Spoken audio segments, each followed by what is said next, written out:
All right. So I think that's everything that I needed to talk about, right? So who wants to go first? Anybody? I see your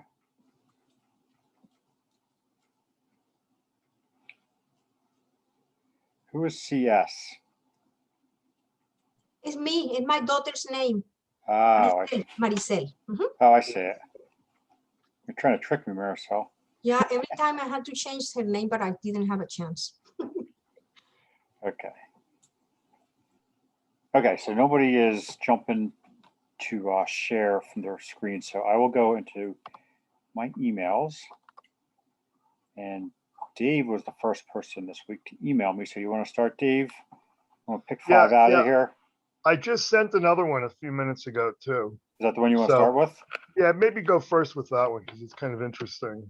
I don't know if Igor is here. Igor, are you here? Oh, okay. Well, this is what used to be called Pseuilus granulatus, and is, well, actually there were two things that were called Pseuilus granulatus. The actual Pseuilus granulatus of Europe that grows with hard pines, and this thing that's now called Pseuilus weaverae that we talked about, I think at another time, that was actually named after this person's Mrs. Weaver, who thought she had found some really strange Fusco boletonellus, and convinced, I believe, Smith that there was this very strange species, and they called it Fusco boletonellus weaverae. I think Fusco boletonellus is the old genus, something that sounds like that, and that's since been incorporated into Pseuilus, but it doesn't matter because the thing she found was just Pseuilus granulatus, but we were calling Pseuilus granulatus. So the new name is Pseuilus weaverae, but the thing that's interesting about this one is it's got this stain on the cap, which I found some like this before with a stain, young ones. And it looks black here, but it was actually very, very dark, greenish blue when I first picked it. And then it started getting a little darker after it got handled a little bit, moved around. But I photographed it from both sides. And so I'm preserving this one because it just seems very interesting. It's just not something that's supposed to happen with what the field guides are going to call Pseuilus granulatus, but it's actually not Pseuilus weaverae. So it's just kind of interesting. I thought maybe Igor would be here. I know I told him once before I had found this species with stains on it before. And yes. Did it darken by itself just by touching it? No, it was like that when I found it, and then it got maybe a little bit darker after I handled it a little bit. But the stain was on the cap to begin with, and here the sectioned version of the mushroom is showing no bruising or staining at all, and I scratched the pore surface as well. So it's some sort of superficial thing. It's just the cuticle. Maybe it's the slime in the cuticle or something. It's actually turning that dark color. One way or the other, it's kind of interesting. Thanks. So I'm going to preserve this one. Okay, so maybe that's not totally exciting, but I found that today. So I thought it was kind of interesting, and I only posted it as promising because for all I know, it's like some other species that different than weaverae that does that. Okay, so I found a whole lot of things here, and we can start on the top here, and I forget, just go from the top down until I've used my time. Okay, so we had a foray last Saturday, and only 2 other people showed up, but we found this beautiful example of Harriet chromapes, which has bounced around, well, a long time ago, of course, it was Boletus chromapes when all soft-fleshed pored mushrooms with more or less central stalks were put into genus Boletus. But then it's kind of a weird one. It's got scabers. The scabers aren't real dark. They're kind of pink. So it was put in Lexinum, then it was put in Talopolis, or it may have been the other way around. And finally, it was sequenced and didn't seem to fit in with either Lexinum or Talopolis or any other genus that had been erected to house boletes up till that time. This is not too long ago, maybe about 10 years ago. So they erected this genus called Harrya. So Harrya is named for Harry Thiers. And it's unusual to find one of these that's so clean inside. There's no bug holes in this one. Usually the bugs get into this species in no time. It's not a bad edible, but usually it's riddled with bugs. So the one guy who was at the foray, he took it home to eat it. There's a little bit of a interest around this species now. I believe maybe there's more than one taxon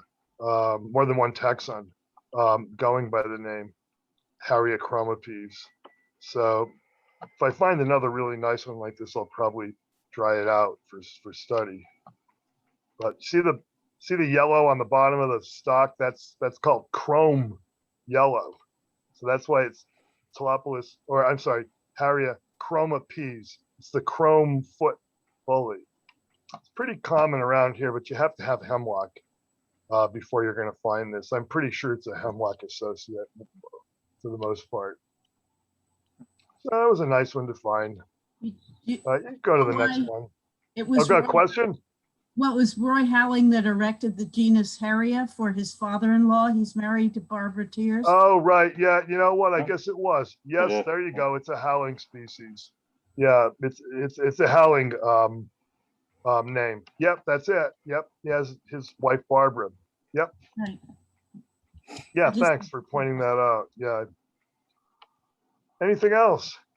Do you find this, Susan, up in the Adirondacks? Yes, I do. Once in a great while. A couple of years ago, it was everywhere. It was, and I'll have to look. I thought it was with red spruce, but I'll have to look in the couple places where it came up to see if it was hemlock. Yeah, it might associate with more than one type of tree, but there's very few red spruce around here. I don't know of any places really. There's a couple of places I know where there might be a couple of red spruce. Well, I'm actually surprised I don't find it more often, because that's, Yeah. I actually used to find it in New Jersey, I think, even more often. But did you find it like at Pine Barrens. Stokes? No, we find it in Pine Barrens. So it associates with pine. Okay.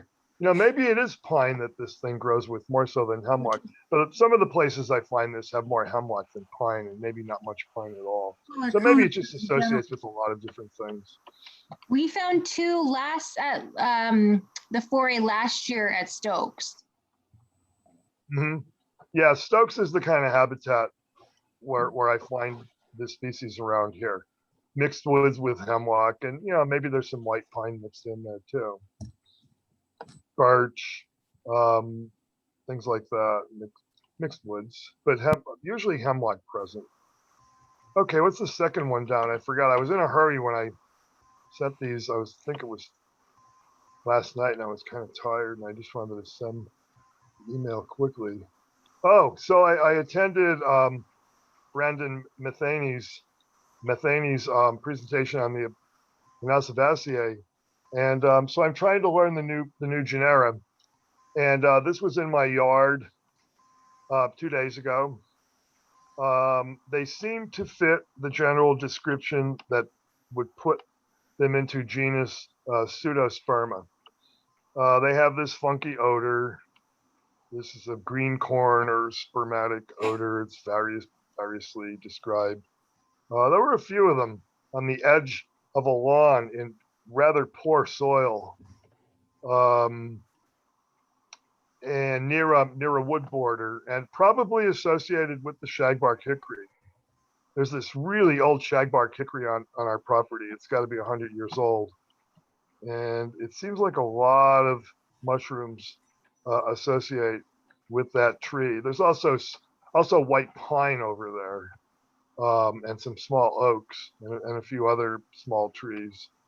But the microscopic characters that I seem to contribute to putting this into pseudosperma, other than I think what Matheny is calling long rimose, meaning they have long radial splits on the cap. But the spores are not nodulose or stellate. The spores are elliptical to bean shaped. They're pretty long spores. They're smooth and with no nodes or other things sticking off of them. And there's Chilocystidia, lots of Chilocystidia, no Pleurocystidia. I found no Pleurocystidia. Some of the Anasabaceae have metuloids, these thick wall Pleurocystidia that are often apically encrusted, meaning that they look like they have like a knit hat on. But these mushrooms didn't have it. So see, this is Chilocystidia here. These are along the gill edge. And I believe that it's these like balloon type things here that you see in the picture that are responsible for making the gill edges crenate, I guess would be a way to describe it. They're kind of grainy gill edges because they're covered with these Chilocystidia, but no Pleurocystidia, at least none that I found. So I think, I'm not sure. Nobody's told me that I'm wrong yet.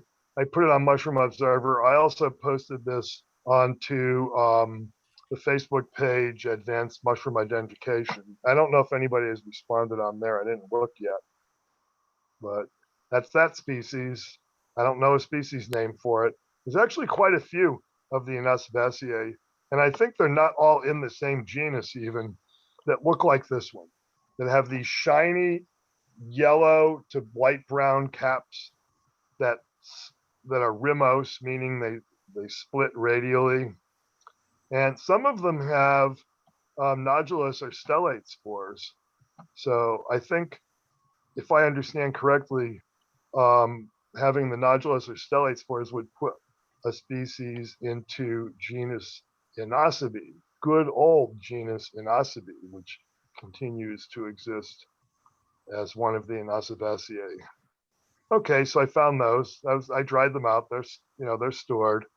I'll probably give them to Linus Kuzma, who takes my Anasabaceae collections, and he's part of Brandon Matheny's team, actually, working on this whole problem of the Anasabaceae. Okay, this one.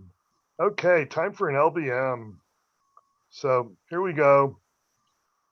These guys are really small. You can see from the first picture that these are smaller, much smaller than a centimeter in diameter, but they have a lot of interesting characteristics. The caps are appressed scaly. Well, not really appressed, sort of appressed. The scales are a little bit raised.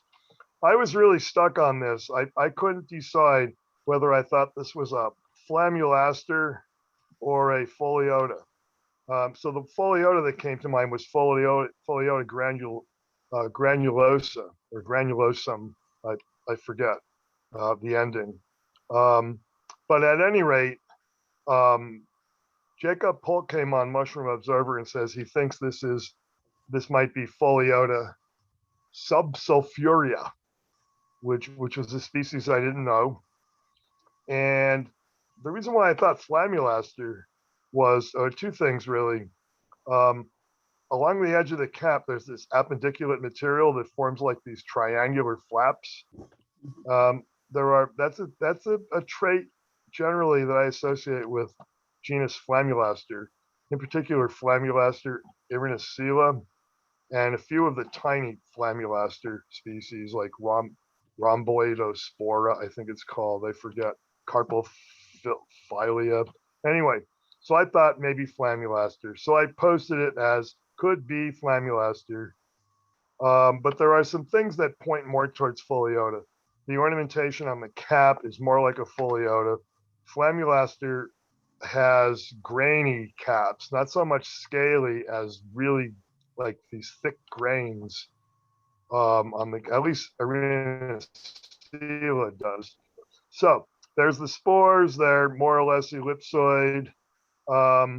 This is what allowed me to rule out Foliota granulosum, because that Foliota granulosum has spores that are a lot bigger than these.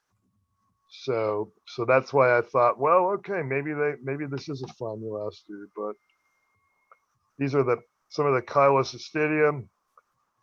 Flexuous capitate to subcapitate, I think is a description I read. Flexuous means the necks are kind of wavy, or they have little turns in them, and the tops have these like heads.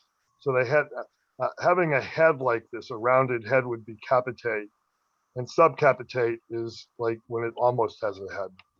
So I found some other of these Chyloscystidia. There's another one.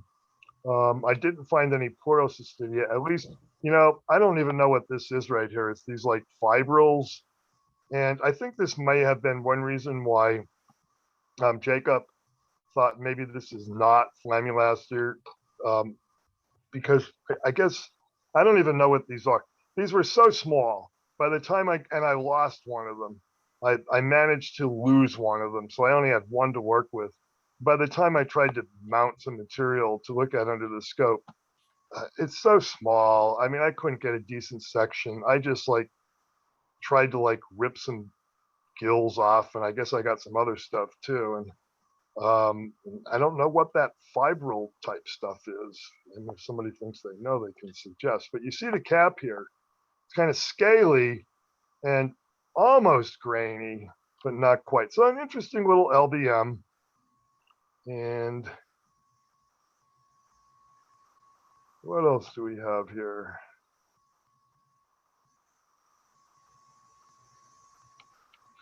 Oh, this is a good one. Ricketts Glen. So I found this, and at first it did not impress me as being something very much like Boletus edulis, but it seems to be represent at least something at least close to Boletus edulis. It's got the reticulate stipe. It's got the non-staining flesh. It has the pores that turn greenish. And this one, believe it or not, was not riddled with bugs. There seem to be not as many bugs this year. I'm finding in my mushrooms not as many insects, but look at that cap surface. That doesn't look like Boletus edulis. It was like this shiny, brownish, not the kind of brownish I would expect with Boletus edulis. You can see here that the stalk is pretty coarsely reticulate, almost like Boletus variopes, if you know that hardwood species. But this was found on this was found the same place that Suillus was found, on this little sort of island where the stream Kitchen Creek, which goes through Ricketts Glen, a little piece splits off and makes comes back together and makes a little island. There is no staining here. If it looks like you see a little bluish there, there was no staining. I don't know what that is, a shadow or something. So you can see here the reticulate stalk. And I measured spores, and the spores are a lot smaller than what you're supposed to get from Boletus edulis. I think Boletus edulis, the spores, the smallest ones are 12 microns, and they go all the way up to 17 or 19 microns or something like that. And these spores were only 10 to 12 microns long. And I got a pretty good spore drop too. So I was able to look at mature spores. And interesting foliate. I preserved it. You don't think that's Boletus separans? That purplish color? No, it's not separans. No, I know separans pretty well. I don't think it's separans, at least. I mean, I guess I can't rule out anything because it's kind of a weird one.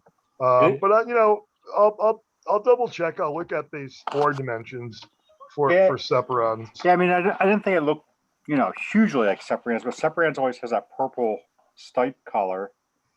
And I know the pores that's definitely true. And the pores definitely turn yellow on the old ones.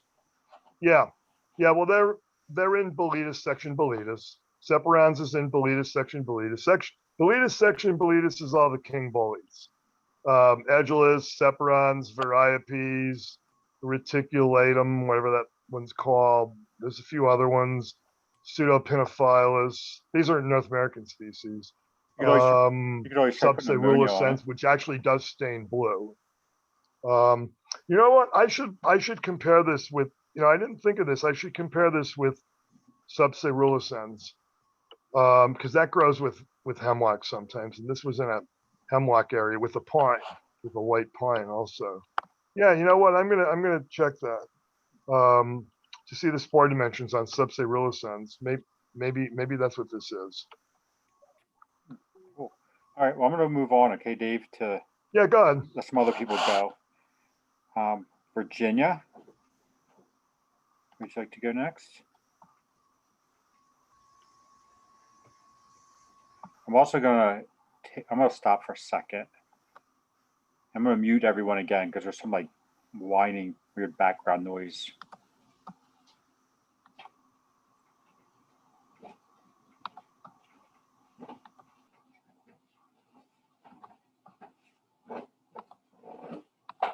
Okay, Virginia, are you ready to go?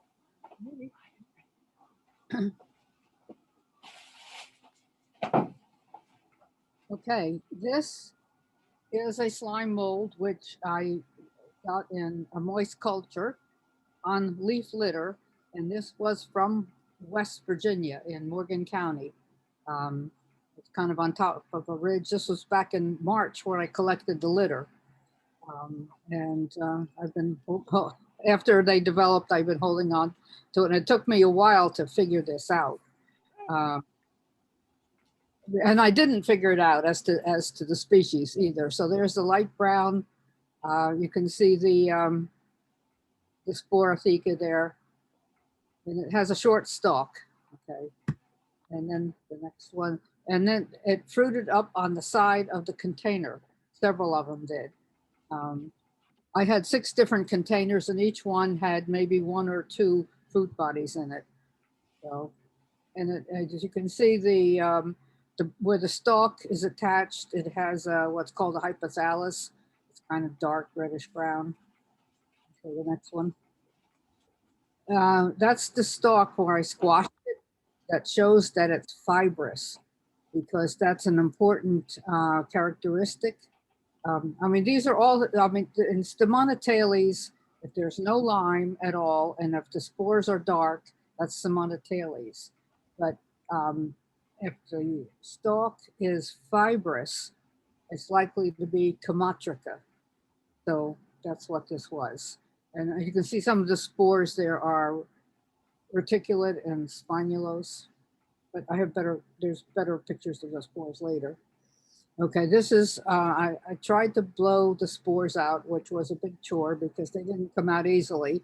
I kept blowing them. I lost a couple of them trying to do that. But this is the tip of what's called a columella, the stalk that's inside. And it shows thin capillicium, rather thin. There's a few places here where it's thickened a little bit. It's not so easily seen in this picture.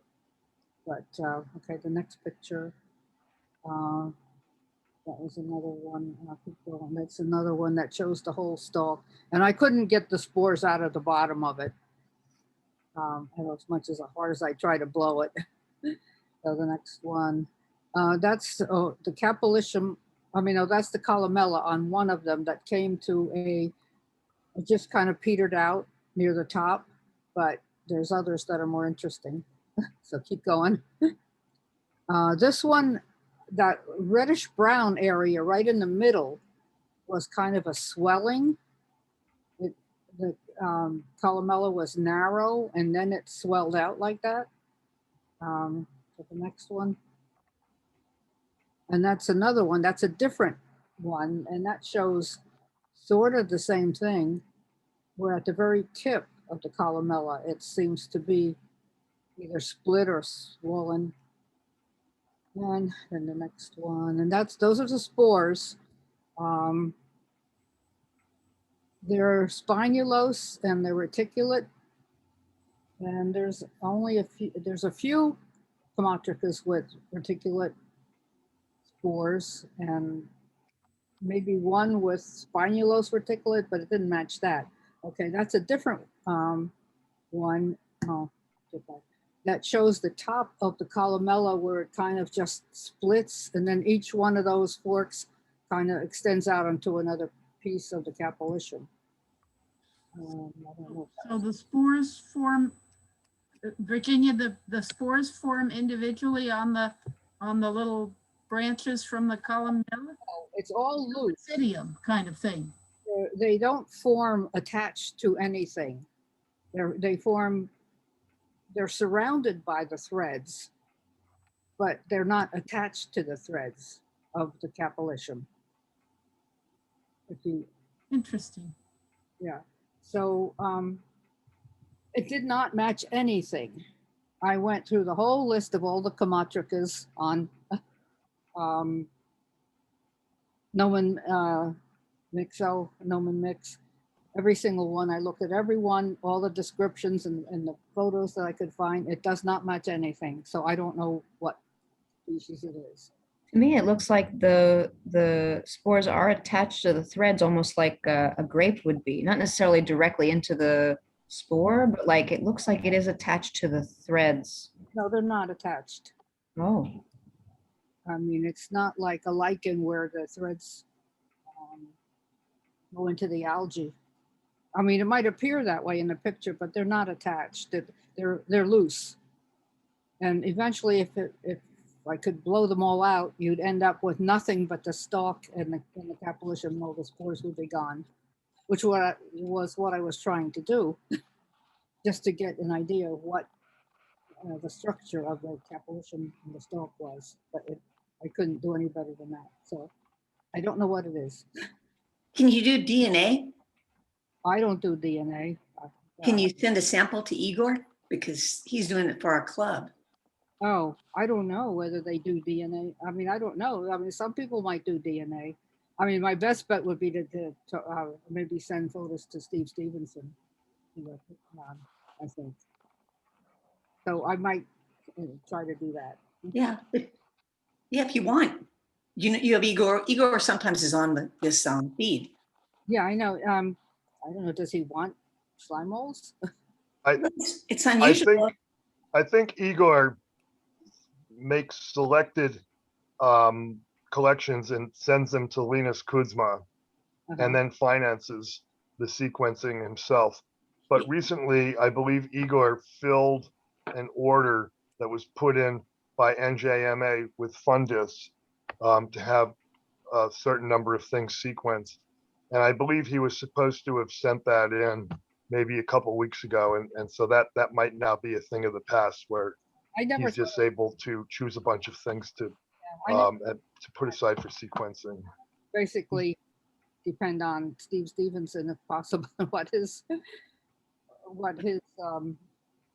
ideas of how to ID it. Might be worth doing, especially if it's something that you are having trouble identifying. Maybe it's an undescribed species.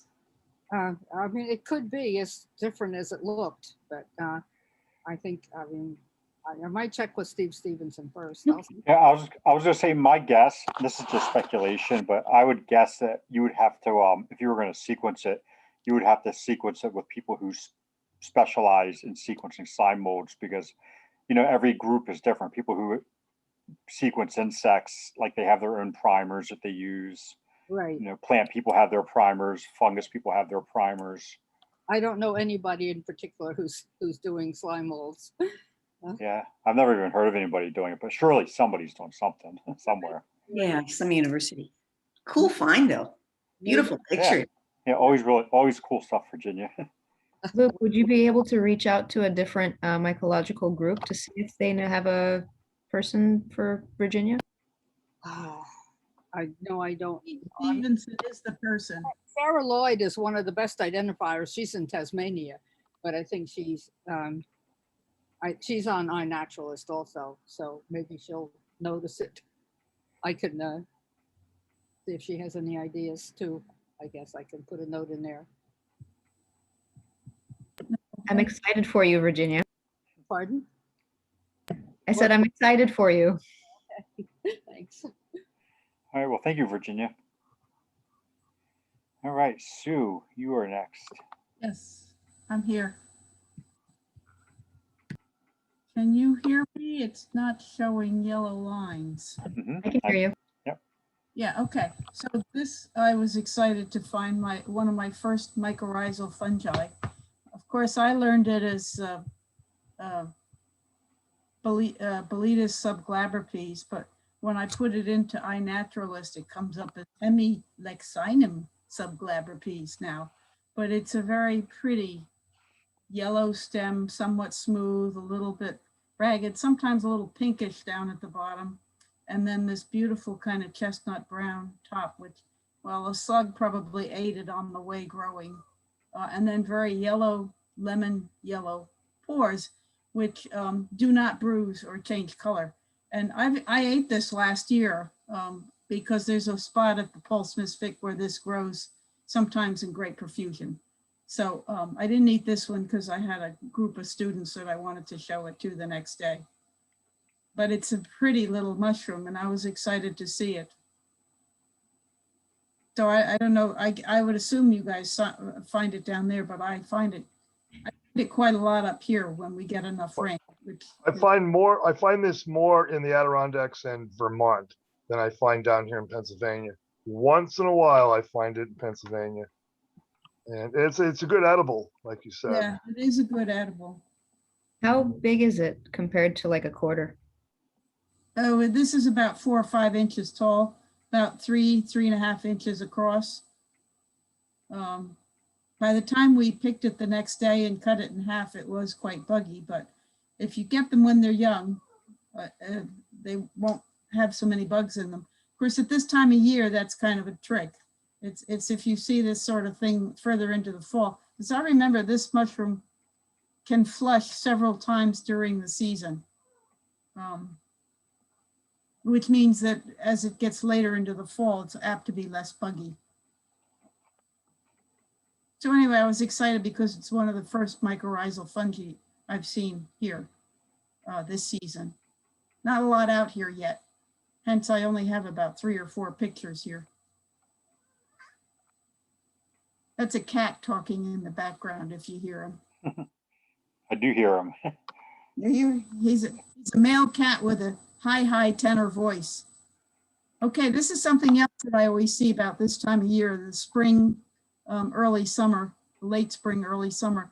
Mycena liana. It's not a great picture other than that it's very orange, has kind of a thin stem. It usually is in a nice little cluster of mushrooms on. In this case, I think it was beech.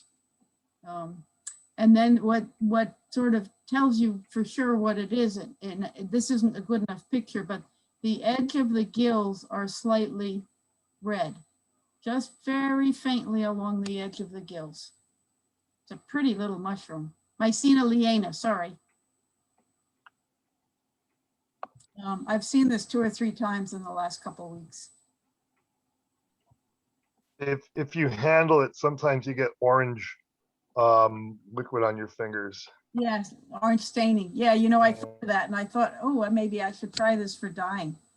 I had not used it. I usually don't see that many all at once, but you know, it's a thing that if I collected several times in the season, I'd have enough to do maybe a ½ ounce of yarn. Or see if it does anything with a tester first. A tester would be a bit of yarn that would be tied together with strands that have been mordanted with alum, iron, copper, and tin, and then no mordant to see if any of them take a pigment out of the fiber of the mushroom. Okay, that's, well, all right, so it's a Pisiza, I'm sure, big cup fungus. I'm not sure if this, I tried to blow on it to see if it would poof spores and it did not, but I think I might have gotten there a little late, but it was just so beautiful. And that's about 4 inches across on an old aspen poplar tree log that was down on the ground. Beautiful, beautiful thing. I think the large size might suggest Varia.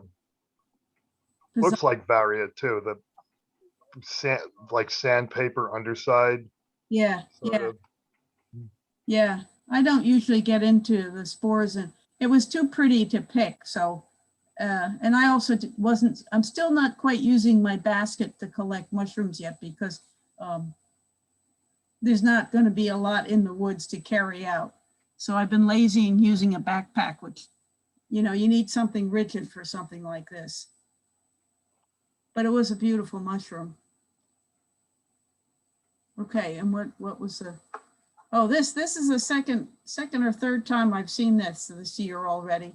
And this one you can see the pinkish gills. It's Pluteus flavofulagens, flavofulaginea, very yellow on top. And you can see in the center of the top cap on the lower one, how it's kind of darker brown and it sort of radiates out from the center, kind of little fibrils or kind of like somebody combed its hair a little bit.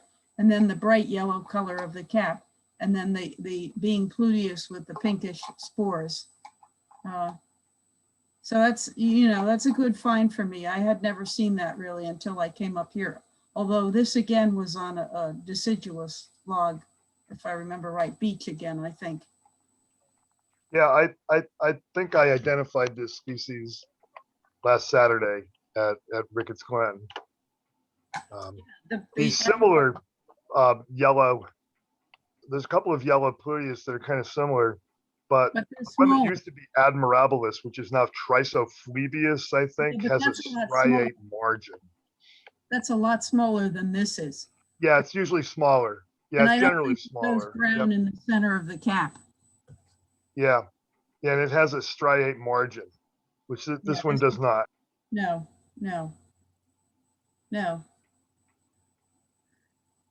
So do I have one more? I know I sent you 4.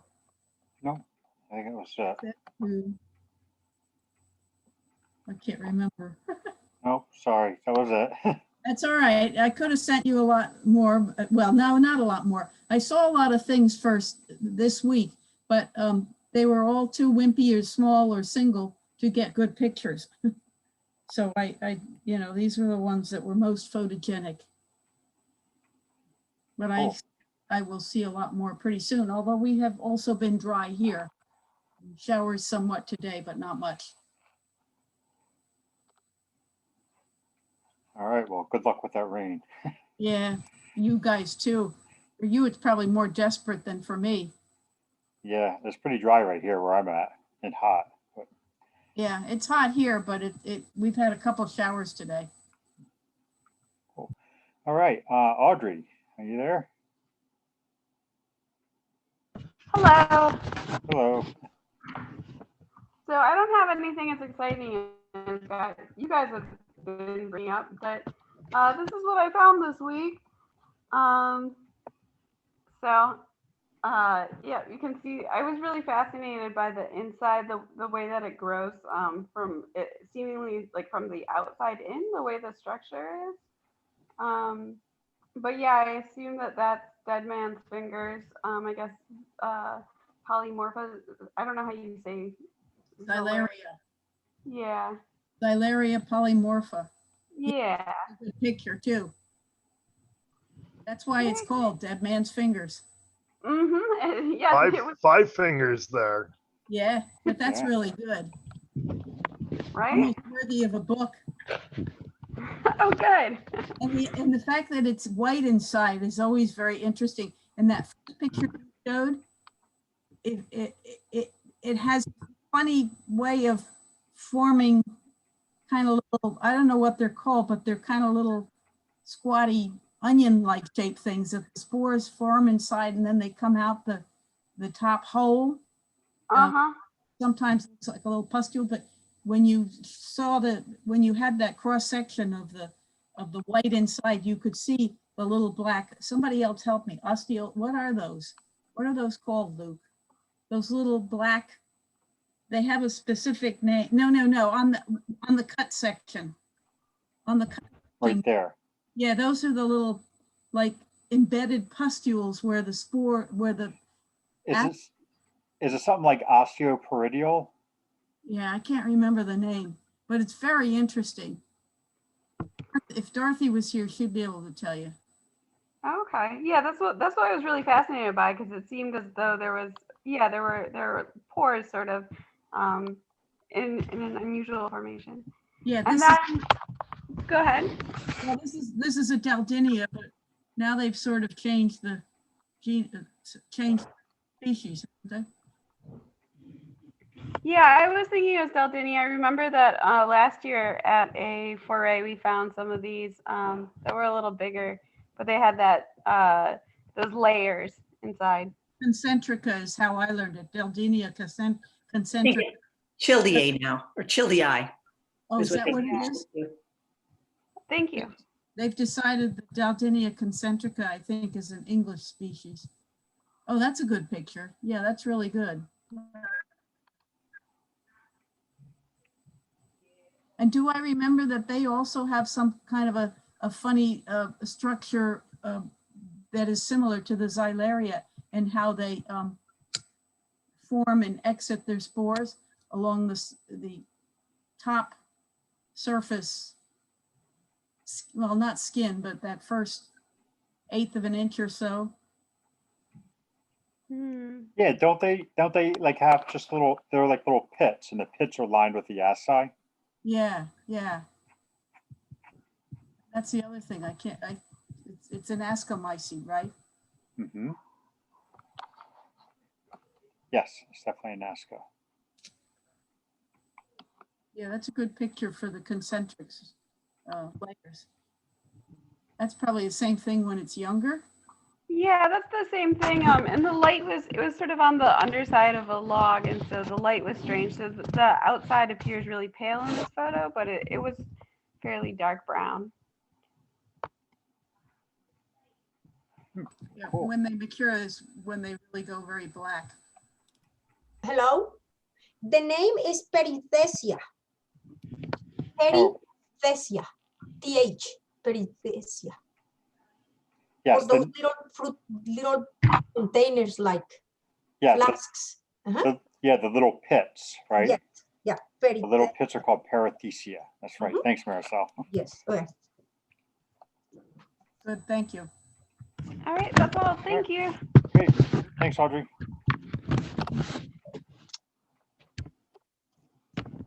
Aha, Marisol. Okay. So thank you, Marisol, for covering for the last 2 weeks for me. Oh yeah. Thank you because that was an opportunity to learn how to do it. Okay, give me 1 second. I make this bigger. Where is the full screen? Okay, I'm ready.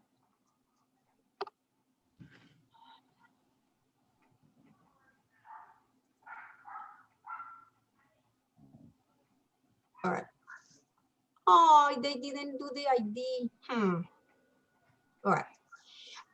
So, yeah. Oh, no, it's not. Oh, I see. So you and John said it was Pilobolus crystallinus. Oh. But Malcolm Greaves said it was Pilobolus oedipus. Oh, he's the expert in Scutellineas. Yeah. Oh, nice. Okay, cool. Okay, so when we were finishing collecting the mushrooms, I was coming back to the table when I saw horse poop on the center of the path, but even from far, I saw that there was something whitish on them, and I said, this looks suspicious to me. So I was so disgusted, and I took a piece of the dung with my knife. And yes, when I used the lens to see these things, I remember those little canyon fungus. And my picture is pretty bad, but that was the best I could do. So it was so hot that the fruiting bodies are all tangled. And you can see these black dots in there. It's the top of the fungus where the spores are. So we're going to see this in more detail. Yeah. So that's what I saw from far, that white stuff. Because usually it's one stem with the vesicle, and then on top is the little black sporangium, what holds the spores. Okay, so I got a piece with my knife. They're all tangled, yeah. And when I did the micro, okay, so this black sporangium spore mass is on the top. It's like a cap. And it contains the spores. Underneath, there is a vesicle. I'll tell you the right name. It's called pressurized vesicle. Is that the word in English, vesicle? Vesicle? Yeah, I think so. Okay. That Oh, sounds- I wrote it in there. I'm so sorry. I wrote it in there. Okay, so it has the way this thing projects the sporangium has relation with water pressure. So I don't know exactly how to explain, but when this thing gets the right amount of moisture, it propels the black thing and it shoots it in the air. And what I noticed, I never really found this before. When I did the microscopy, I noticed that after the sporangium disattaches from the vesicle, it leaves this tip at the center. Look, can you point? I'm not right in Oh, there. you passed it. No. Go down towards the right. No, on the vesicle. It's near 3 spores. It's like a tip. It's a tip, like a baby's bottle. Yeah, okay, right there. Like a pacifier. Yes. Okay, I was fascinated by it. Can you show more photos? All right, I'm pointing with the arrow. So that's what I just said. This one, it looks a little better. And I also noticed something else. Can you pass other photos? That in the place where the sporangium was at, oh, those are the spores. All right. The yellow, this is in water. I am pointing with the 2 white arrows. There is like a ring. You can see the other side of it. So it's a ring where the sporangium was attached. So somehow this pacifier thing shape goes in the center of the sporangium mass, the black thing. I just found this on Sunday, so I didn't have enough time to find more information about that, but it was fascinating. You can see the ring in there. So that black thing we were looking at was attached. Yeah, where the Right. black was attached, it makes Like like a that. ring. Yes. And it exploded off of there. Yes. And the vesicle is underneath. It's pretty bad. I couldn't do better because the whole thing were collapsed. So I couldn't do better. And this is the regular color in water. I don't know why it presented that color. Yeah. And I got this photo showing the circle, the ring, or where the sporangium was attached, and the tip. Again, this is like 400 magnification. It's pretty amazing. I'm Cool. fascinated with that. Yeah, great pictures there, Marisol. Thank you. So Yeah, John Dawson, who's a member of NJMA, he's really fascinated by these things. And I remember him, a little presentation that he had about these. He pointed out that because this is found on herbivore dung, the whole life cycle is that the spores usually enter the herbivore through eating, like they eat something that has the spores on it, and it passes through their digestive tract. And then when the herbivore poops out, its manure, the spores are in that manure, and then it starts growing in there. But he told me that herbivores usually won't eat right around where they've defecated. It's called the zone of repugnance. So like if a deer or a horse poops on the ground, they won't eat right next to that, which is why these things have evolved to have these explosive things that you were just demonstrating, what you were just showing us. That's the reason why they explode like that, and they can send those what did you call them, a sporangium? The black mass is a sporangium. Yeah. They can send them like a meter away from the fruiting bodies, which for a microscopic thing is like shooting like miles across the landscape to get it away from their feces, so to infect the new herbivore. And thank you for saying that, because I don't know too much about it yet. Because when I found this poop, it was just one poop in the middle of nowhere. You know what I mean? How did the mushroom was there already?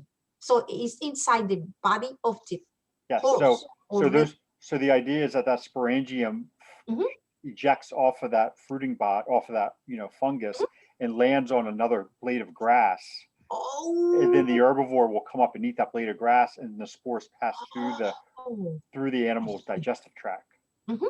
But it has to shoot it far enough away from its feces.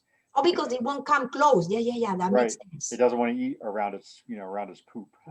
Awesome. So A is the ring and B is that pacifier shaped thing that has something to see with the propulsion, with the ejecting it. Yeah. Yeah. It fills with water, and that's what it, like a balloon shoots the thing off. I would guess. Amazing. The other thing, when you start looking into this, you'll find a video probably online of these are fascinating to, to watch. And I know John could probably refer to you, John Dawson, to video to show how these things shoot off. It's really cool. That was fascinating. Found Oh it. my gosh. I've What a never found thing. it. Great. Thanks, Marisol. That was awesome. Awesome. Yeah. Yeah. That made the day. Whew. Okay. Another thing is they aim toward the light. Those Oh. they go between, if there's a lot of grass around them, they can go between the stalks of grass, I guess, and get further away. Okay. So I found the photo is terrible, but I couldn't do better than that. The next time, now I know, because this was the most fascinating thing that I have seen too. So when I look at when I brought this home just to do the micro, and when I put it under the microscope to see the bigger details, I noticed that between the gills, not yet, between the gills, there were these, you can see it in this photo. Between the gills, there were these white things, and I thought it has a slime mold, and I said, what is that? It looks like sugar. You can see it on this photo. It looked like sugar, and I said, what on the earth is this? So then when I did the microscopy, I was like, what? It was cystidia with incrustations. You're going to see the photos. I was in awe. I could not believe what I was seeing. Can you show the micro? I couldn't get spores. I saw one or two. I couldn't. It wouldn't give me the spore. So I saw only one. That's only one. Looks like a kind of a pea, and it has color. Here is one of these without the incrustations. It's kind of like a vase shape, and it just the color. This mushroom is kind of dark gray. So this is the real color. I put some fluoxine in there, but this one didn't get it. And the rest is the basidia. So one was floating. So this is the cystidia, the same one we just saw with the incrustations. This one with the incrustations, but the tip is broken because I smashed that thing in the water. And I did all the measurements. I went online to look for details, and I could not find any information. They don't mention this cystidia with the incrustations. I call it, it seems like a very common one, Resupinatus applicatus, but I had to dig more information about it. I asked in a group with more advanced mycological stuff, so I'm waiting for an answer. Can you show more photos? That's it. Oh, that's it. Oh, I did many photos, but I didn't have a chance. Okay. But so from now on, when I find, or if anybody has interest in doing microscopy, when you find Resupinatus, or take it to the micro. It's beautiful. It's common, but you have to know where to find it. Like on their bark. We found a bunch of that this weekend at Crystal Lake. Yeah, see, we found it in Crystal. This is from Crystal Few Lake. different places. How big are the fruit bodies? Oh, it may be A centimeter? like 1 Yeah, centimeter. Yeah, they're tiny. tiny. And on the top, they are dark gray and white. The center of the cap is white. They're about a ½ inch across when they're mature, aren't they? I have found older ones, but those seem to be like young. Yeah. There's a Resupinatus that's poroid. It's called Resupinatus porosus. Porosus? Yeah, I think it's porosus. I saw it on Mushroom Observer from Kurt Miller in Puerto Rico. Yeah, okay. Porosus? I think it's called porosus, yeah. Porosus, what is this thing? Porosus. All right. But that was so incredible. Okay, porosus. All right, thanks. Oh, the only reason why I have this to show it to you is because appearances are deceiving. So when I was walking and I saw this, I said, "Ay, Ichnoderma." And I could swear it was Echinoderma. And I said, I'm going to do the micro and know which one of the two is Echinoderma. I mean, maybe by the host, you can tell, but this is deciduous wood. But sometimes they say you can find it on the other one. So when I did the micro, it was Ganoderma. I said, no Echinoderma, Ganoderma. So I showed you the spores. That's the Ganoderma type of spores. So I was surprised because it looked like something else. So Right. it's Ganoderma aplanatum. You can tell. No, these are- perdón, I'm sorry, no aplanatum, lobatum. I'm sorry, lobatum. The you cap can is t- soft. you can tell they're Ganoderma spores because they have that really thick wall, right? And some kind of transversal little things, but I couldn't get it in the photo. I tried and I couldn't do it. Yeah. So that's a Ganoderma type of spore. The best that I could do, I couldn't do better than that. Right. Okay, I am now 100% sure about this, and there was another beautiful thing at the microscopy level. So it was growing on the ground, and I found 2 or 3, and one was attached to a little baby tree. All right, so you touch the stem and it's really hard. It has white remnants on the edge, like cortinarius. That's how it looks, that white. Can you touch the white on the edge of the cap? Yeah. Remnants only on the edge. And when I look, oh my goodness, you could see it on the stem. You can see structures sticking out on the stem. Oh no, up. Up towards the left, you passed it, but it's okay. I'll show you with the microscopy thing. And it was a little Igrophanus. This one is attached to that baby tree. So it seems to be mycorrhizal. Okay. No, that's a sap probe. That's almost certainly a sap probe. Nothing, no relation with that little baby tree? Well, it's just stuck to it. Oh, by chance. Yeah, probably. Because the other one was on the ground. The bigger one was just on the ground. This Yeah, one, I think all of the things that have been placed in Satharella, and now there's some genera that have been split off, but all that stuff is saprobic, I'm pretty sure. Oh, okay. I didn't know that. All right, thanks. So I did it. Can you pass, please? Did you say the stem was hard? It kind of firm. Because usually on that Candylomyces candoliana, I guess is how you say it, it's pretty fragile usually. No, it didn't break. It was firm. I was surprised. I don't really know it. I don't know Maybe because it was a young one. Oh, who knows? Yeah, usually it's fragile. Oh, I may have the wrong name. I don't really know. Okay, so it has. It looks like that though, or some other kind of Satharella, and most of them are fragile. Oh, yeah, I found several last year, but this one I was surprised because when I touched this type, I was like, wow, this is strong. Okay, so it had I don't know the right names, but it has cystidia sticking up on the top of the gills and on the side. So this is the cystidia from the top of the gill. Yeah, those are Chyloscystidia then, from the edge. Chyloscystidias from the top. Yeah, they form these like, what do they call it? Oh God, it's not a barricade, but palisade. Yeah, palisade. Yeah, yep. Chyloscystidia is from the top. Chyloscystidia is top. Cystidia, top. And what is the other one? What's the other one? Pleurocystidia. Pleurocystidia. Yeah, the Chyloscystidia. Those are the ones on the stem. On the stem. Okay. Oh, wait, no, Pleurocystidia is on the stem?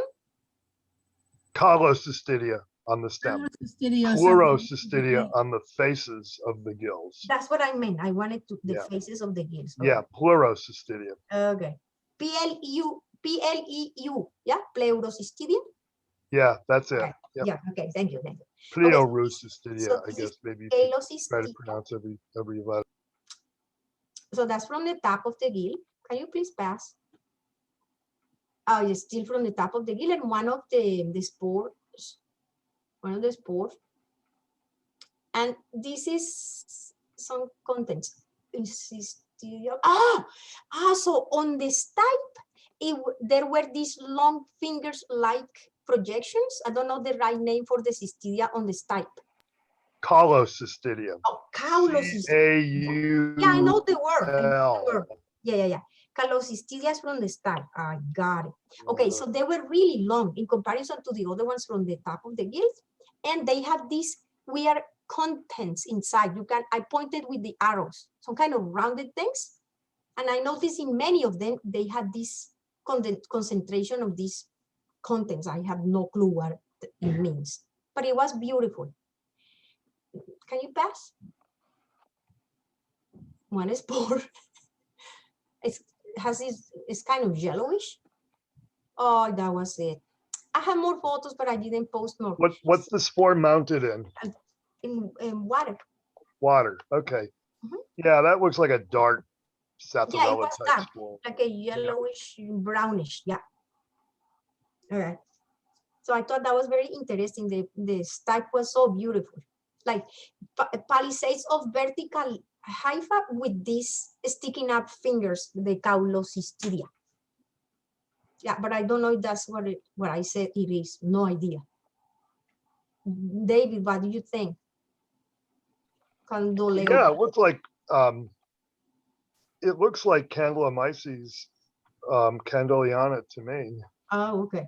Yeah, it's got like this light honey yellow cap. Mm-hmm. When it gets old, it fades, it's white. Mm. And when it gets It's bigger, good at the top. but that's what they look like when they're young. And they grow they're saprobes that Okay. they grow in lots of places. Woody debris, usually on lawns, but there'll be like maybe some woody debris, in the ground. Mhm. Some near trees sometimes. Yeah, this was on deciduous woods in rich soil Yeah, and leaves. yeah, And yeah. stuff. That's the sort of thing they like. Okay. Mm-hmm. All right. I'm not sure if I did this already before. Did I do it? The crane fly. Did I presented this before? Does anybody remember? I don't I know. think you did last week. I didn't present anything last No, week. I think you did last week. Or maybe 2 weeks. I didn't present anything last week. It was cute. Oh, okay. So, okay. Okay, then I'm done. Okay, cool. Thanks, Mhm. Marisol. All right. I wasn't here, so I want to see it. Yeah, it's pretty cool. Yeah, the spores develop at the tip of this conidia, whatever name that is, and there is like a septa. Can you see the septa? Yeah, And then there is like a veil, like a capsule, and then when the spore is ready, the capsule breaks and it wrinkles. At this moment, it's wrinkling. Oh, yeah. So, in wet wood, in a creek. neat. I don't remember seeing this last week or the week before. No. Maybe you showed it to me separately then, but if you I got it Smith posted spot in the middle of a pond. Yeah. In Facebook, I posted in Facebook. That's what it was. Here you can see the spores, the one before. Yeah, they are developing at the tip of this conidia. Yeah, I told you that the sac breaks. It's almost like a veil. When it breaks, it's so beautiful. Look at there. It's floating free with that veil covering it, but it's wrinkling. It's wrinkled. I'm sorry. And I found 2 different things. Maybe in another photo, I got the name for these guys. I just don't remember. But there were these things and the real spores. The ones, like that. Oh, qué calor. And they're humongous. They're huge. For such a little thing in there. Growing on that fly. Just some white stuff and it's all these beautiful Cool. beautiful forms. Yeah. All right. All right. Thanks, Marisol. You're so welcome. You do.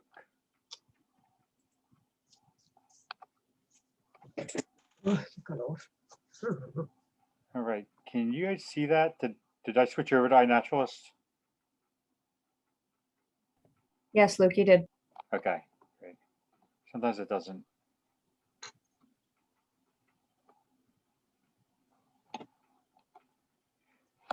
So I have a few things that I found this week. Did you move already? No, Oh, no, yet. but I put an offer in on a house today, and my house goes on the market on Monday. So Ah, good luck. that's where I've been, everyone, for the past 2 weeks, is Yeah. trying to Good get my house together. Congrats. Thanks. So this, I've been watching this particular mushroom, like this actual fruiting body, for years, growing on the side of a fallen down ash tree. It's Perenniporia fraxinophila. And I went back there the other day just to see what it looked like. And for years, this ash tree's been dead for a number of years and fallen down. And for years, this Perenniporia has been growing on it, but it finally looks like it's seen better days. I don't know if there's any actual growth on that at all. So this is a really persistent fruiting body. How big? Like that point to that point, at least 12 inches. Oh, okay. It's big. Mhm. Look, there's a slime mold growing all over it. Oh, yeah, the stemonitis. Okay. Yeah. Doesn't this species go through a stage where it looks more or less like a shelf polypore? It does. You know, like a Philinus or a Ganoderma or something. Sometimes they do look like a shelf polypore, yeah. Mhm. Sometimes, but this thing has, I think it was growing on the ash tree before the ash tree actually fell. So it's warped. Yeah, It's so warped, it's like twisted twisted. around. Mm-hmm. But you can see Okay. all these different layers in here where it's been growing through the years. How do you identify it? What would you say that it is? It grows on ash trees. Okay. That's one of the big things, and it's got a white pore surface. Like I said, this one's on its way out, but this pore surface is white and it's super hard and woody. Like the cap, when there is a cap, see right there, that's a cap. Top of the cap. The cap is almost like the bark of the tree. And it's as hard as a piece of wood. It's so darn hard.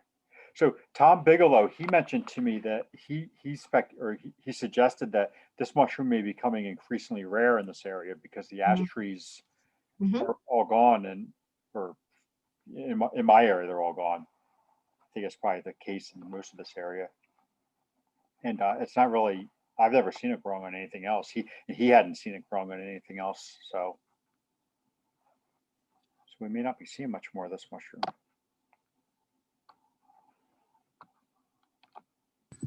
Yeah, was it Greg Mueller who was saying that the Gyrodon muraloides is going to become a rare mushroom too because it grows mycorrhizally with the ash trees? Yeah. Yep. Yeah, it grows on a insect that feeds on the sugars produced by the roots of an ash tree.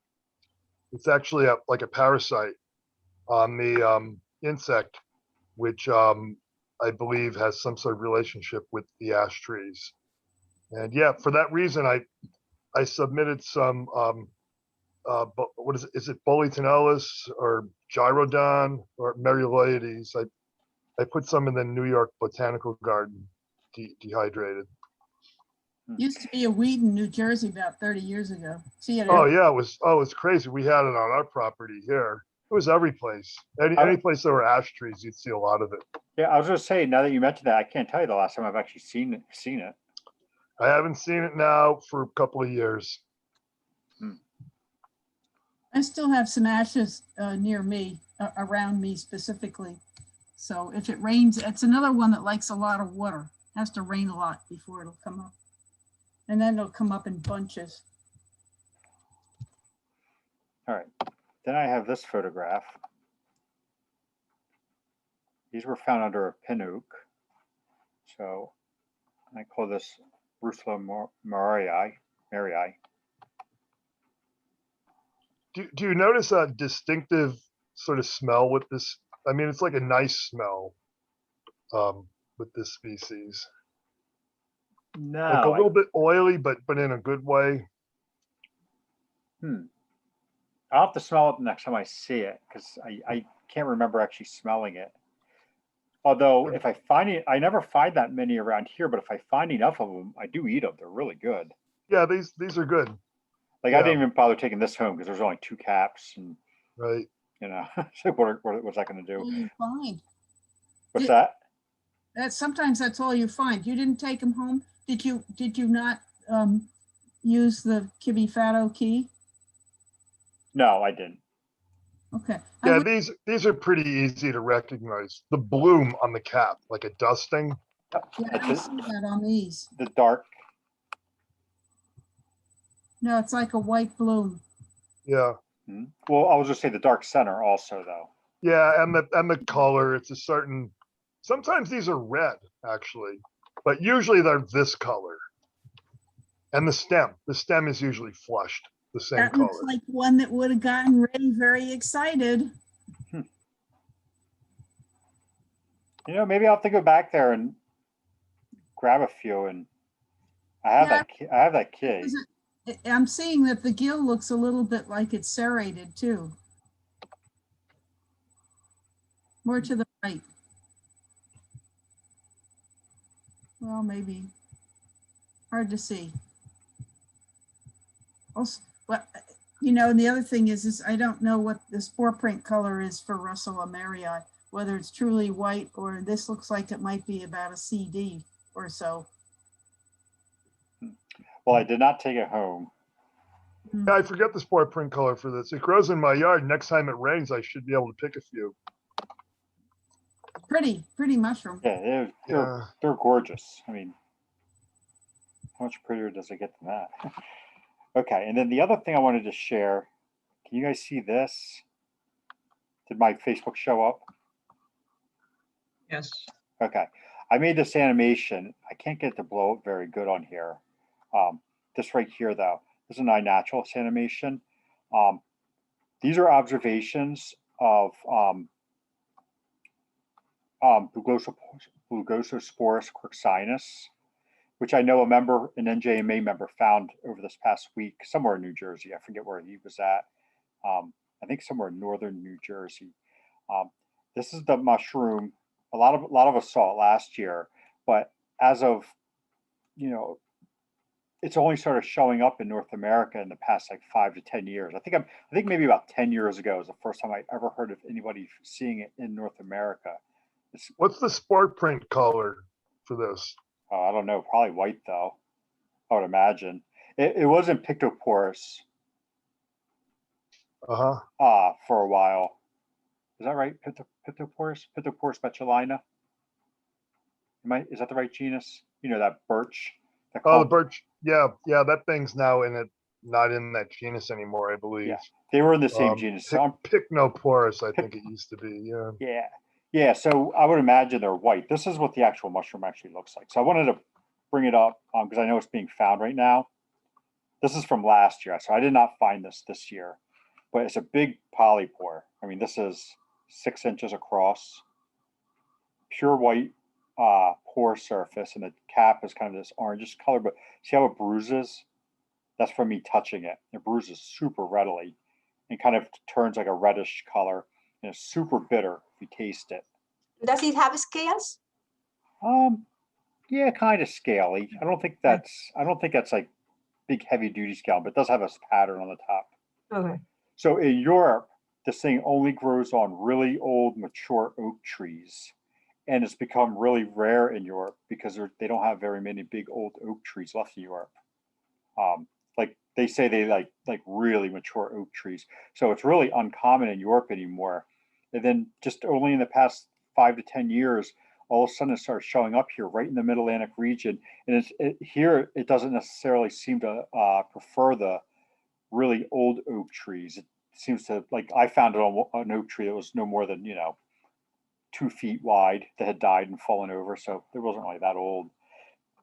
But if you look at this animation that I made, this is over a 5-year period of how quickly the observations have been getting filled in the Mid-Atlantic region. So it kind of seems to hover right here in the southeastern Pennsylvania area. So we went from 4 to 77 observations in Whoa, just over 4 years. 4 years plus a few from this year. So anyway, the reason why I brought this up is because I know it was found in New Jersey this past week. And I've seen a few other observations in the region. So people should be looking for this mushroom and, you know, if you're so inclined, document it where you're finding it, because it's, you know, it's an odd one.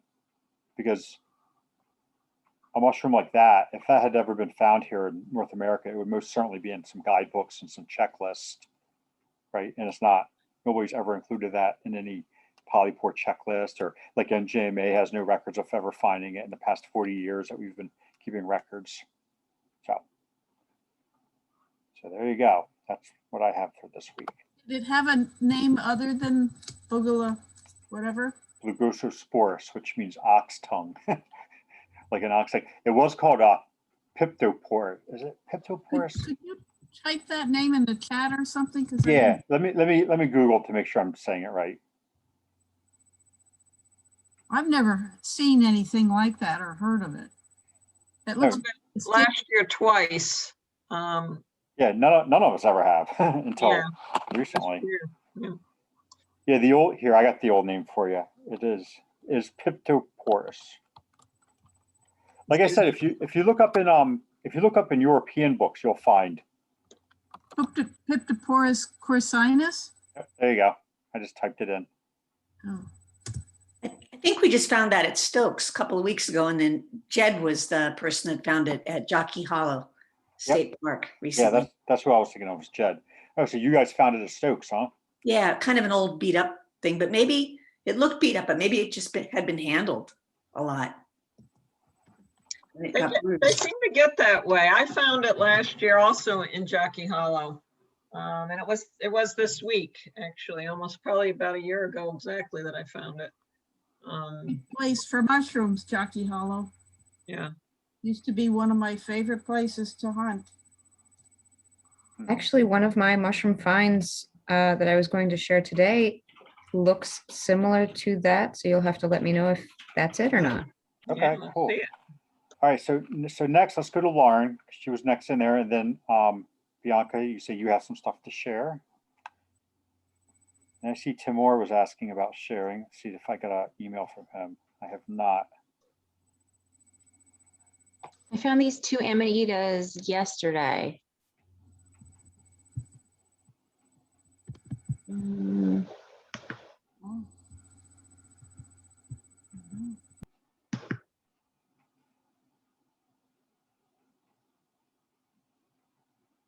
What do you call the white strands that are at the bottom of the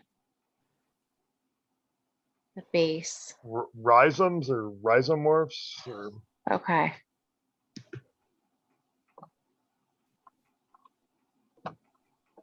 I think that's probably Amanita flavorubens. You would need to section it vertically and see if it's stained inside the bottom part of the stalk. Inside the bottom part of the stalk? Yeah. Okay. Yeah, sometimes there's a lot of staining on this, but the staining usually begins inside the base of the stalk. It'll be reddish brown. All right. I think that's what that is. This was under a maple. Does anything, there was an oak to the right of this though, and I'm curious. Okay, that's what I figured. Yeah. Yeah, maple doesn't have any any notable mycorrhizal fungal associates that, things that produce mushrooms. Does anybody know why that is? There are it's arbuscular mycorrhizal. It's a different type of mycorrhizal that doesn't produce a visible fruiting body. The fruiting body is kind of microscopic. Need to talk to Dorothy. It's quite interesting. Maples and sycamore trees, and what's another one? So they do mycorrhizal relationships. They just not with fungus that produces mushrooms. Right. Okay. Right. So how did you pronounce it? Flavorubens, FLAVORUBEN. Yes. Okay. I think that's what it is. there's not a lot of structure on the bottom, and the warts, there's not big warts on the cap, raised warts that look like muscaria, and it's not quite vividly yellow enough or orange for flavoconia, and the deposits on the cap don't look like praecox, and praecox has a bulb usually on the bottom of the stalk. Okay. So Flavorubens is really, really common early in the season in oak woods and other kinds of woods as well, but they really like oak. So do I cut, next time I find one, do I cut the stipe like lengthwise? Yeah, just start at the top of the cap and cut downward and section the whole thing. Okay. And then see what it looks like inside. Does it change color right away? No, it's already stained. The rubescent amanitas, they don't really bruise reddish brown. They just turn reddish brown slowly in situ. Okay. Interesting. Yeah.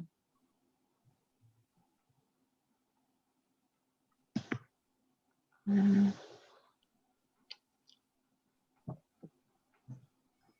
This is something else, right? Different one now.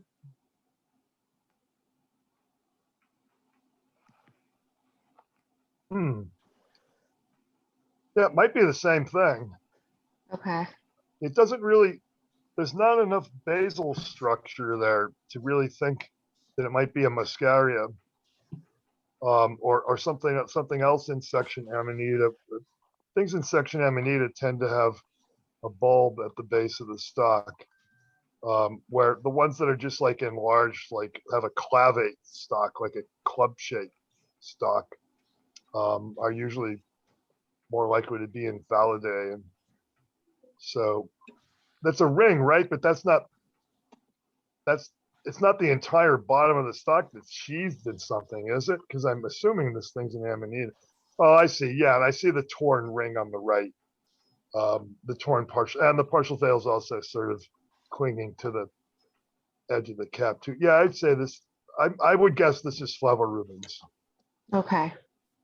But sometimes, sometimes you can be tricked by these amanitas, and if you found out the spores were not amyloid, then it would be something other than Flavorubens, but I'm guessing Flavorubens. So this one had like a brown cap and the other one was that bright yellow. Does the cap turn brown with age, or do you just naturally have different color caps for the? Yeah, the cap color Flavorubens is really pretty variable. Sometimes it's pretty bright.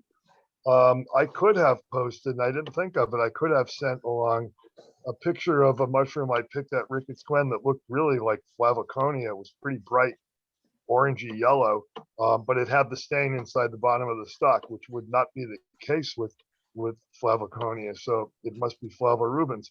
But Flavorubens caps, the color varies quite a bit. Sometimes they're pretty light, sometimes they're pretty yellow, and sometimes they are kind of brownish because that's the rubescence, I would say. Can we see the top of this one again? And see, yeah, I think so. I think that's what this is. So it's kind of brownish, flushed kind of brownish here and there.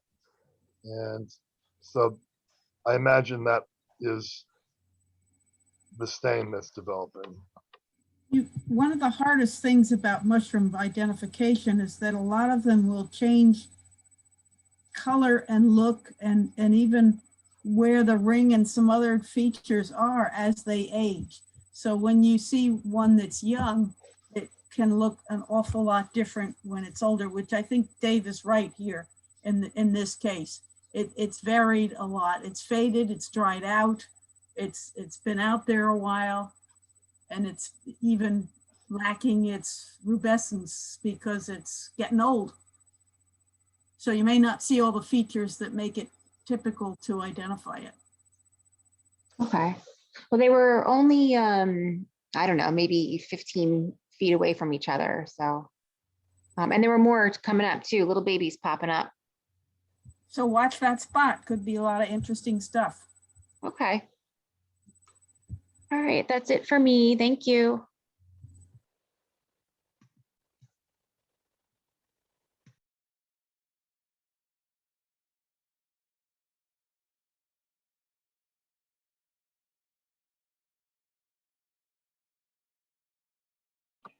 All right. Thanks, Lauren. Sorry, I was muted and talking away. Bianca, you're next, and then Tim Moore. Okay, so I have a bunch, a couple have already been shared, so I'll go through them quickly. I think even the last one with the Amanita I have an example of all three kind of stages. So let me share this quickly. Let me go to the beginning of this first. Get 'em up. Nope, that's not it. This one. All right, so can you see the caps of these two? Yeah, yeah, Yeah, yeah. Okay, Yes. I think we're talking about the Amanita flavorubens here. So you can see the distinction between the brighter yellow cap on the left and the darker kind of brownish cap on the right. yeah, I think that's what this is. To make sure it's not Muscaria, which it probably isn't, because Muscaria doesn't really develop any kind of brownish um, tones, really. Oh, there you go. Bottom of the stalk is lacking in structure. Yeah, It doesn't really have a bulb. You know, it There you doesn't have those concentric deposits. It's got like a little bulb. Oh, and look right on the bottom, very bottom there, you can see there's only a little bit of rubescence. Sometimes that's not very much, but I'd say that's probably what that is right on the bottom there. I thought that was just the dirt on the outside. You're saying this actually, the brownish tone here is the rubescence on this? Otherwise, it's all kind of white. Yeah, it's really just kind of faded with age. Okay. I'm not, So here's another one. This is the in-between stage of those two. And I have a gorgeous veil, partial veil there. yeah, it's beautiful, beautiful photograph. Thank you. Car in the back.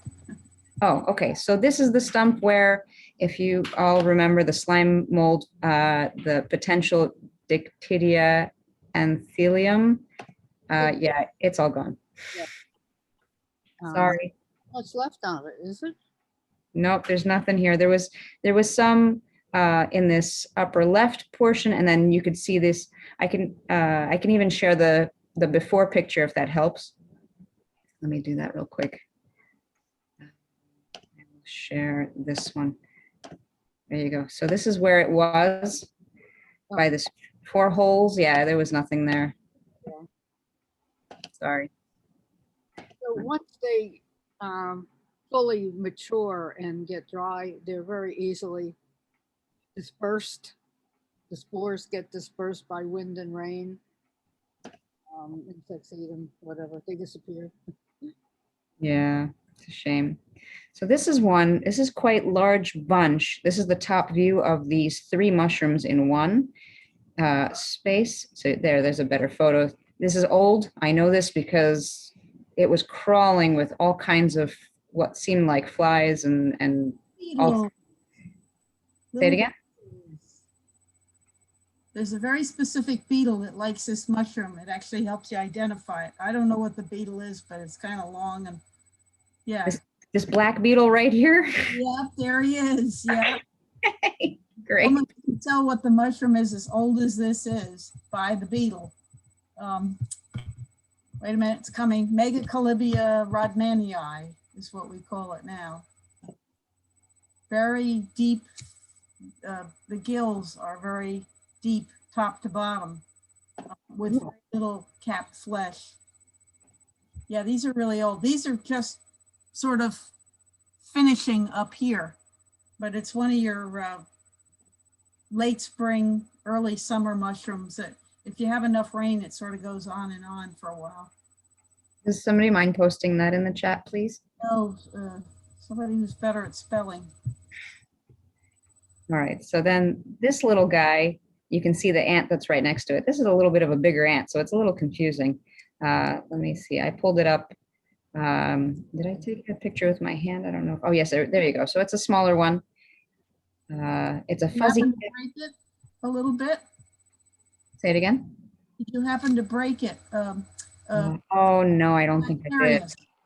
It looks like a lactarius, so you needed to tweak the gills to see if it bled milk. Darn. I I've been think doing I that see recently. that. This is probably Hygroides. They have Yeah, a widely spaced gills. yeah, I think you're right.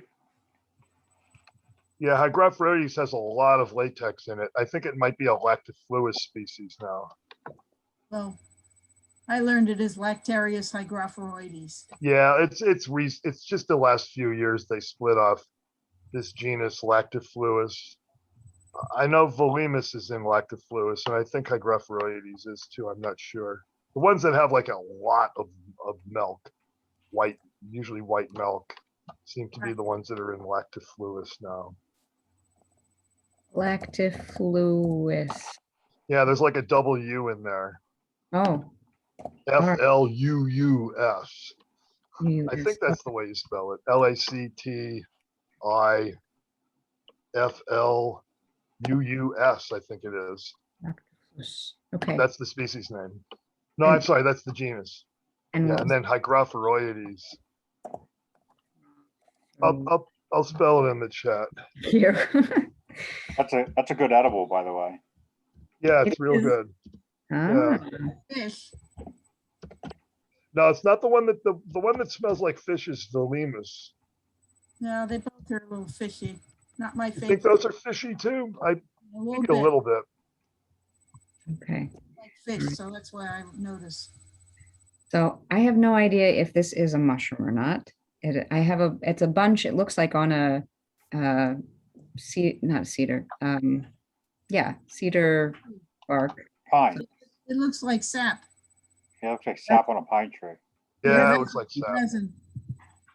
Okay, so this is all just different sap. I thought maybe with the holes like that. Although you should look at it really closely with a magnifying glass, and you might find some sort of mushrooms growing in the sap.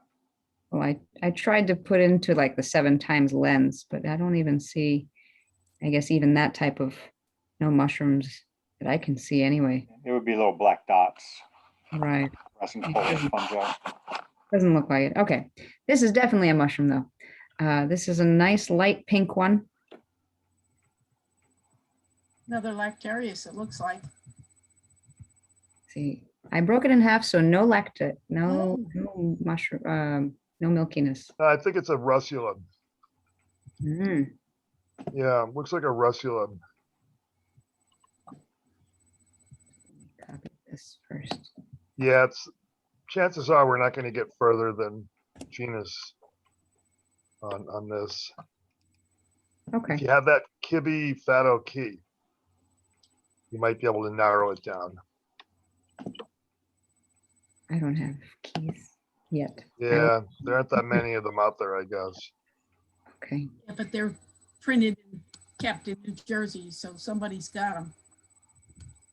all right, so let's move on. This one looks like a little bit older.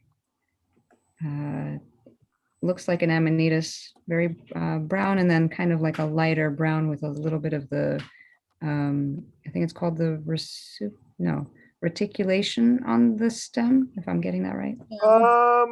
Yeah, it's like ornamentation. I don't know if I wouldn't call the stem on these reticulate, but they are ornamented. This is an Amanita from section Vaginate Stirpsororculula, I think is the way you say it. Look on the bottom of the stalk. You see that little ring on a gray ring on the upper part of the base?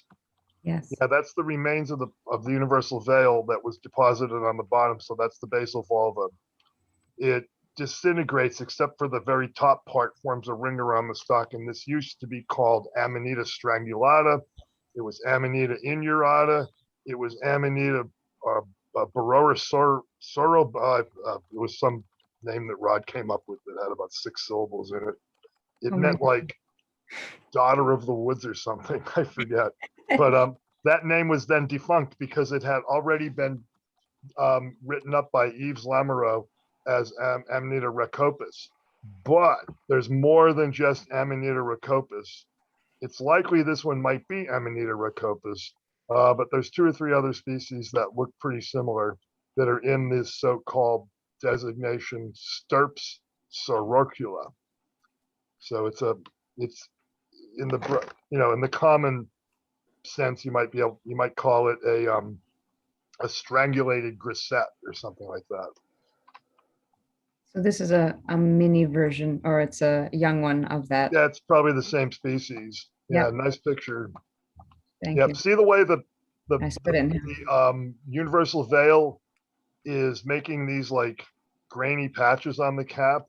Yes. So that would be called like a friable universal veil because it crumbles. You can crumble it with your fingers pretty easily. It's not like a membrane. It's more like crumbly stuff. And that's what was deposited on that other cap. And it becomes pretty distinctly striate. This one, you can see the striations, even in this button, you can see the marginal striations. Right. So they're very likely the same species. See how the striations become so prominent? Yes. And they're pretty big too. They're like 30% of the cap radius. So they're good sized striations. And this friable universal veil deposits on the cap, gray deposits. It's the same stuff that's on the bottom of the stalk, the gray stuff. It's just some gets left on the cap surface when the egg splits apart, and some gets deposited on the bottom. I gotcha. All right, and then I pulled that up so you could see better. So this is what I was talking about, but is this the same as what you were showing before? So this is a top-down view.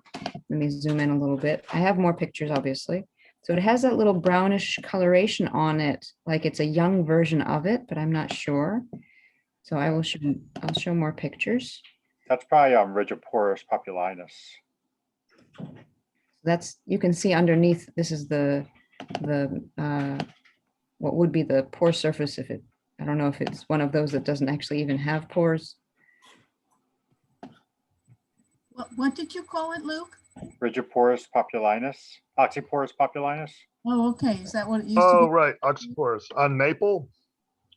Usually with A some lot of times this is on maple. greeny moss on the top.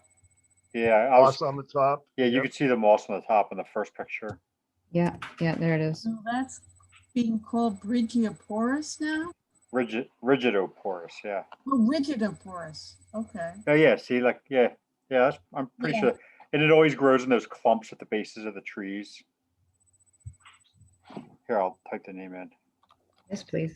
All right, I have more It's pictures. pretty hard fleshed, right? Oh, it was very hard. I was trying to, it took me a while to even rip this little piece off of it. It's Yeah, definitely that looks right. That's the way it Yeah, looks. yeah. So that's a better view of the inside of that little piece that I ripped off. And actually it does have pores. Now that I look deeper, it has, you can see the pore structures at the bottom here.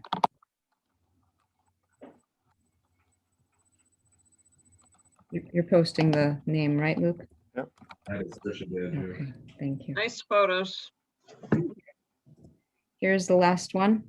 In the place of that, I think it was called the parasol, little parasols. These grew. Those parasols, like you guys said, it was gone the next day. Wasn't there anymore. And instead, I had these little.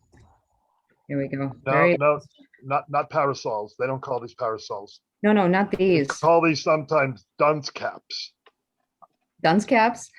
Yeah, that's some of the books call them dunce caps. They're conocybe. Okay.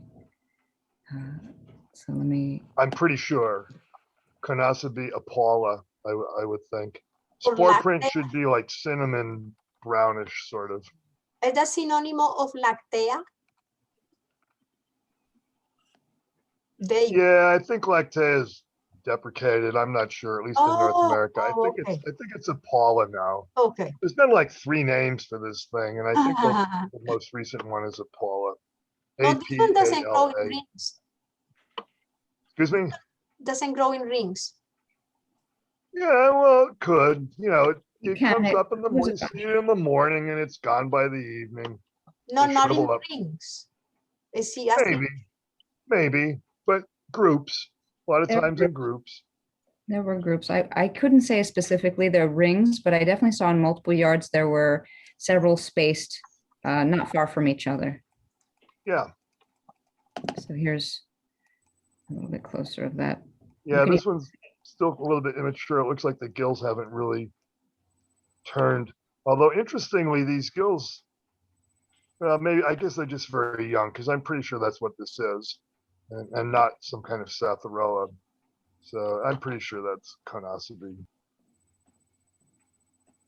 But the gills turn reddish brown. These are just kind of young, I guess. Looks like there's spores on the gills. Hmm. Spores on the gills. Yeah, they look like that reddish brown like you're talking about. Yeah, I think that's, I'm pretty sure that's what this is. Okay, They're very fragile. definitely. I was actually quite surprised how long the stalk was for how fragile they are. Yeah, the stalk is usually kind of long in relation to the width of the cap for this species. Yeah. Do you mind They're posting? all on my some of this, lawn. please? Next time it rains, I'll probably see them. Is this the Conosobe you said? Yeah, Conosobe apollo. Oh, I'll put it in the chat. thank you. That's the last one for me. All right, thanks, Bianca.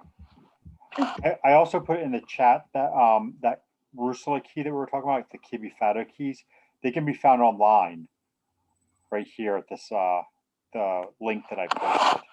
Whose I saw that website? link. Thank you. Rusula News. It's Barb, you, yes, him. France?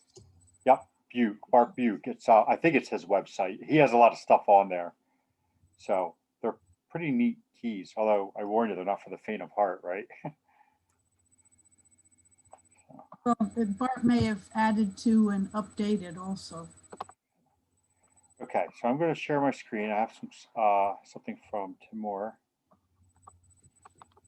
Dave, don't forget to post me the name, please. I'm trying to do it. It's not letting me. I keep clicking on chat and it's not showing me anything to type a word into. Oh, Let me try again. Oh, there it is. Okay, it's doing it. There we go. It's in there. Capital C. Capital C. And, I mean, it's risky enough for me to keystroke stuff, but you know, hitting the shift key on top of it, you know, it's probably going to cause me. Luke, is this Timur's Amanita? Yeah, this is Timur's. Yeah, it Amanita, looks like fulva. Hey guys, America? I found this mushroom here right by the trail I was hiking on. This was over in Harriman State Park, and the park is known for its oaks. So that there is probably an oak stump, and one of the pictures, basically shows some dry oak leaves right by the dying or dead root system. The color of the cap is kind of coffee or burnt coffee-like. The stem is long and slender. The cap system is gills, and where it's attached to the ground, so it grows off of either decaying root system or the ground. I couldn't really tell, but probably more likely it's the decaying root system.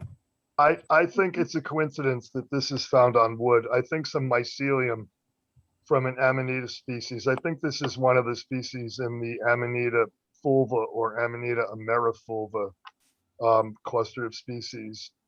I think the mycelium just sort of crawled up onto this dead wood and caused the mushroom to fruit in that habitat. So this is atypical. This is a terrestrial mushroom that just happens to be a little bit out of place here. Now look at the bottom of the stalk. Do you see how it's coming out of like a little sac? Yep.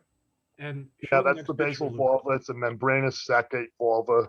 You'll find that in a lot of the species in section vaginatae, in particular the so-called tawny grisettes. In the Audubon, you'll see something called tawny grisette. And that's used to be the section vaginata used to be a different genus. It used to be Amanitopsis. I think because they don't have partial veils, they were made into, that group was made into a genus unto itself, but not any longer. There you go.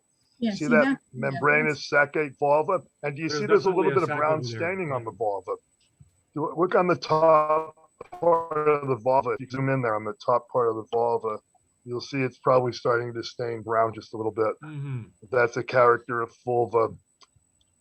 There's no ring because there's no partial veil, and the cap margin will be striate. All of section vaginate species produce mushrooms that have striate cap margin.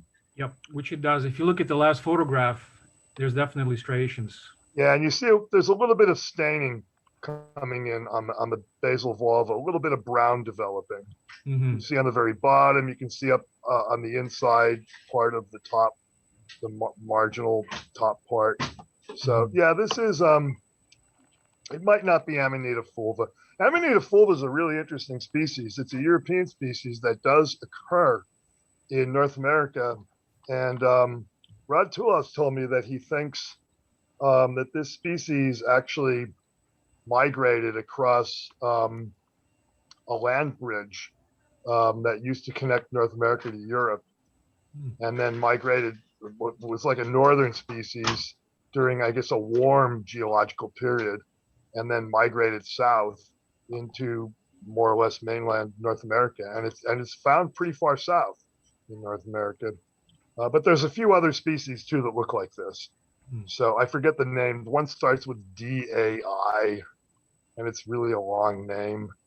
But it basically, if you call this Amanita fulva group, that fits. The one thing you didn't say to Timur is that it's mycorrhizal. It's connected to the roots of trees growing together, feeding nutrients back and forth. That's a real important character. All of the amanitas are mycorrhizal. Yeah, except for a few of the lepidellas, well, which are, they're not called saprolepidellas by some people. Nitpicking, but also would be hard to discern between. But anyway, this is one of my most common mushrooms. I saw my first one day before yesterday. And I will see it right through the fall as a common mushroom where I am on just about every trail. Sometimes there's a couple, sometimes there'll be 15 or 20 of them. But the cap being a little darker in the center, going a little beigeier out to the edge, the striate margin on the cap, which is, looks like somebody scored it with a knife. Yep. Stem is very straight. That little sac, that one picture that you had of the whole thing, that's very typical. And often when you are trying to dig that up, that will fall apart on you. So it's important to see that to make sure what you have. But it's almost, that's very typical of what it looks like up here. And I call it Amanita fulva. Could you post the Latin name in the chat? Yeah, yeah. Doesn't Rod use the name Amerifulva? Yeah, but has he published that or not? I don't know. I know he's used that name on stuff that I've posted on Mushroom Observer. I think that was before he came up. He did a little more DNA analysis and split Amerifulva into a few different species. But the big surprise was that the actual European fulva is one of the tiny grisettes that we get in North America. For a while, I don't know if he just assumed that it couldn't be because it's a mycorrhizal species and there's not too much sharing of mycorrhizal species across, from one continent to another across the ocean. So I don't think that's right. I think there is. Yeah, there are some. I mean, I find Amanita phalloides on my property once in a while. That's not a native North American species. No, but in Europe that grows with oak, whereas here it's usually with spruce or pine. Usually spruce. Yeah, well, the one I find is with pine, and I find some other ones with pine also in planted pines. The interesting thing about the phalloides I find on my property, it seems to be growing in association with old growth native white pine. There's no planted trees in the area. So that's kind of interesting. But anyway, we're getting off. Yeah, this is not Phyllaides. This is in section Vaginate. It's actually a lot different than Amanita Phyllaides. So, oh, see there, see that I screwed it up. If there's no Q, don't let me type things. I hit 3 keys at once. That's all right. Sue got it. It's in there.